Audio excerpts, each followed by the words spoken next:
കാര്യം സ്വർണ്ണക്കൊള്ളക്കേസിൽ ആർക്കും മുൻകൂർ ജാമ്യം നൽകില്ലെന്ന നിലപാടെടുക്കുകയാണ് സുപ്രീം കോടതി. കൊടിമരത്തിലെ സ്വർണ്ണമടക്കം മോഷ്ടിച്ചില്ലേ എന്നാണ് ഇന്ന് കോടതി ചോദിച്ചത്. SITക്ക് മുന്നിൽ ഹാജരാകണമെന്ന് മുൻ ദേവസ്വം സെക്രട്ടറി എസ് ജയശ്രീക്ക് കോടതി നിർദ്ദേശം നൽകി.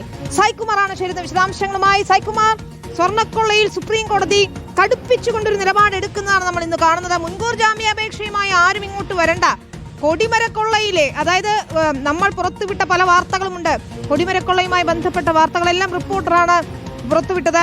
അതുകൂടിയാണ്, ആ പ്രധാനപ്പെട്ട കാര്യമാണ് സുപ്രീം കോടതി ഇന്ന് പരാമർശിക്കുന്നത്. നോക്കൂ, സ്വർണ്ണക്കൊള്ളയുമായി ബന്ധപ്പെട്ട് ഏറ്റവും ഒടുവിലായി പുറത്തു വന്ന വിവരങ്ങൾ കൂടി പരാമർശിച്ചുകൊണ്ടാണ് സുപ്രീം കോടതി ഇന്ന് കടുത്ത നിലപാടെടുത്തിരിക്കുന്നത്. സായ്കുമാർ.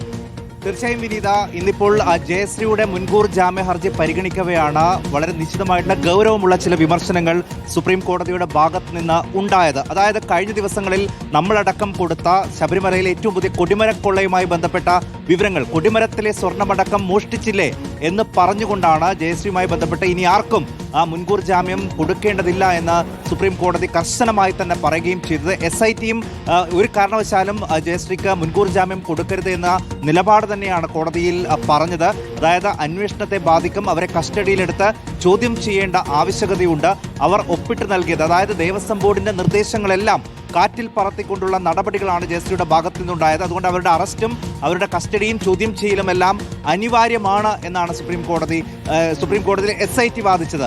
ആ സമയത്താണ് കഴിഞ്ഞ ദിവസങ്ങളിൽ ഉണ്ടായ ഇതിലെ ഏറ്റവും പുതിയ ഡെവലപ്മെന്റായ കൊടിമരക്കൊള്ളയടക്കം സുപ്രീം കോടതി പരാമർശിച്ചത്. ഒരു ചെറിയ കൊള്ളയല്ല അവിടെ നടന്നത് എന്ന് തന്നെയാണ് കോടതി പറയാതെ പറയുന്നത്. അതായത് കൊടിമരത്തിലെ സ്വർണ്ണമടക്കം മോഷ്ടിച്ചില്ലേ, ഈ മുൻകൂർ ജാമ്യത്തിനായി വരുന്ന, അല്ലെങ്കിൽ SIT കണ്ടെത്തിയ ആർക്കും, കുറ്റക്കാരെന്ന് കണ്ടെത്തിയ ആർക്കും മുൻകൂർ ജാമ്യത്തിന് പോലും അവർ അർഹരല്ല. അത്ര വലിയ കുറ്റമാണ് അവർ ചെയ്തത് എന്ന് തന്നെയാണ് സുപ്രീം കോടതിയുടെ നിരീക്ഷണങ്ങളിൽ നിന്ന് നമുക്ക് മനസ്സിലാക്കാൻ കഴിയുന്നത്. അതായത് എങ്ങനെയാണോ ഹൈക്കോടതി ഈ കേസ് ഗൗരവമായി കണ്ടിട്ടുള്ളത്, അതേ ഗൗരവത്തിൽ തന്നെ സുപ്രീം കോടതിയും ഈ കേസിനെ സമീപിക്കുന്നു എന്ന് തന്നെ വേണം കരുതാൻ. എന്തായാലും ഇപ്പോൾ ഹൈക്കോടതിയിലേക്ക് പോയിക്കോളൂ എന്നൊക്കെ ഇപ്പോൾ സുപ്രീം കോടതിയിൽ പറയുന്നുണ്ട്. എന്തായാലും അവർക്ക് ചികിത്സ നൽകണം, പക്ഷേ മുൻകൂർ ജാമ്യം അതിൽ വിധി പറയാൻ കോടതി സമയം മാറ്റിവെച്ചിട്ടുണ്ട്. കോടതി എന്തായാലും സുപ്രീം കോടതിയും ഈ വിഷയത്തിൽ കടുത്ത നിലപാട് തന്നെയാണ് വിനീത സ്വീകരിക്കുന്നത്. SITക്ക് മുമ്പിൽ ഏതായാലും ജയശ്രീ ഹാജരാകണമെന്നതാണ്. കൊടിമരത്തിലെ സ്വർണ്ണമടക്കം മോഷ്ടിച്ചില്ലേ എന്നാണ് കോടതി ചോദിച്ചത്. അപ്പോൾ കൃത്യമായ നിരീക്ഷണവും വിമർശനവുമായി അത് മാറുകയും ചെയ്യുകയാണ്.